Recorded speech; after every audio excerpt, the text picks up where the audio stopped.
നമസ്കാരം. ഭാരത് ലൈവിലേക്ക് സ്വാഗതം.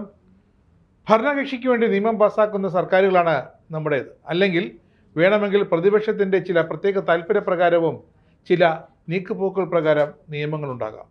എന്നാൽ തോറ്റു തൊപ്പിയിട്ട നിയമസഭയിൽ നിന്നും ചവിട്ടി പുറത്താക്കിയ ഒരു വനിതാ നേതാവിനെ മാത്രം ലക്ഷ്യം വെച്ച് ഒരു നിയമം വന്നെങ്കിൽ അത് പശ്ചിമ ബംഗാൾ സർക്കാർ തന്നെയാണ് കൊണ്ടുവന്നത്. സുവേന്ദു അധികാരി തന്നെയായിരിക്കും അതിൻ്റെ പിന്നിലെങ്കിൽ ലക്ഷ്യം സ്വഭാവം അടിക്കടി മാറിക്കൊണ്ടിരിക്കുന്ന മമതാ ബാനർജി എന്ന പഴയ ബംഗാൾ തൃണമൂൽ രാഷ്ട്രീയക്കാരി തന്നെയാകും. പശ്ചിമ ബംഗാളിൽ ജനതയ്ക്ക് ആശ്വസിക്കാവുന്ന ജീവനും സ്വത്തിനും ഉറപ്പുവരുത്തുന്ന ഗുണ്ട നിയമം പാസാക്കി സുവേന്ദു അധികാരി സർക്കാർ വീണ്ടും ജനങ്ങളുടെ കയ്യടി നേടിയിരിക്കുന്നു. സംഘടിത കുറ്റകൃത്യങ്ങളും അക്രമങ്ങളും കർശനമായി അടിച്ചമർത്താൻ ലക്ഷ്യമിട്ടുകൊണ്ടുള്ള west Bengal public safety and control of anti social activities, ഇതാണ് ബിൽ 2026.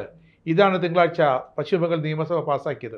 176 അംഗങ്ങൾ ബില്ലിനെ അനുകൂലിക്കുകയും 41 പേർ എതിർത്ത് വോട്ട് ചെയ്യുകയും ചെയ്തു. നോക്കണം, പ്രതിപക്ഷത്തിനുള്ളത് 80 അംഗങ്ങൾ, അതിൽ 60 പേർ വേറെ ബ്ലോക്കായി അവരാണ് യഥാർത്ഥ തൃണമൂൽ എന്ന് പ്രഖ്യാപിക്കുകയും ചെയ്തു. മമതയോട് കൂറുള്ളവർ ഇപ്പോൾ പുറത്തു പറയുന്നത് 20 പേർ മാത്രം. എന്നിട്ടും ഗുണ്ടാ നിയമത്തെ എതിർത്തത് പ്രതിപക്ഷത്തു നിന്ന് വെറും 41 പേർ. അപ്പോൾ അവരും ആഗ്രഹിക്കുന്നു ഈ ഗുണ്ടാ നിയമം. ബംഗാളിലെ തൃണമൂൽ അതിക്രമത്തെ അങ്ങനെ 15 വർഷത്തിന് ശേഷം ഫുൾ സ്റ്റോപ്പ് ഇട്ടിരിക്കുകയാണ് സുവേന്ദു അധികാരി.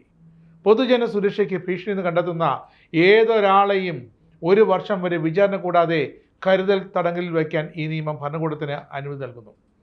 ജില്ലാ മജിസ്ട്രേറ്റുമാർക്കും പോലീസ് കമ്മീഷണർമാർക്കും ഇതിനുള്ള ഉത്തരവ് സധൈര്യം പുറപ്പെടുവിക്കാം.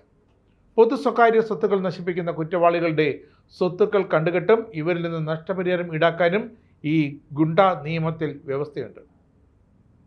കുറ്റകൃത്യങ്ങളുടെ വ്യാപ്തി വർദ്ധിപ്പിച്ചുകൊണ്ട് കള്ളക്കടത്ത്, അനധികൃത മണൽ ഖനനം, വന്യജീവി വനം കൊള്ള എന്നിവയും സാമൂഹിക വിരുദ്ധ പ്രവർത്തനങ്ങളുടെ പരിധിയിൽ ഉൾപ്പെടുത്തിയിട്ടുണ്ട്.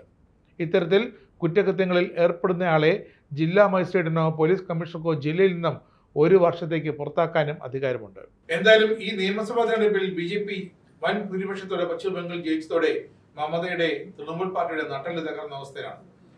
മമതയ്ക്ക് നിയമസഭയിലേക്ക് ജയിച്ചു വരാനായില്ല എന്ന് മാത്രമല്ല, മമത സ്വന്തം പാർട്ടിയിൽ നിന്ന് വരെ പുറത്തായ ഒരു ഗതികേട്.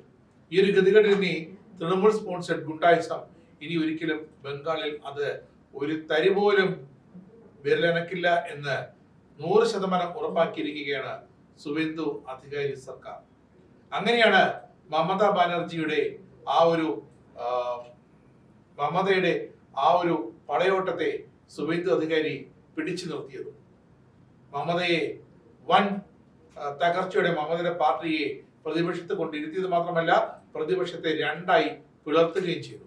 അതുമാത്രമല്ല, തൃണമൂലിലെ ഗുണ്ടകളെ ഒതുക്കാൻ പ്രത്യേക നിയമം തന്നെ ഇതാ കൊണ്ടുവന്നിരിക്കും.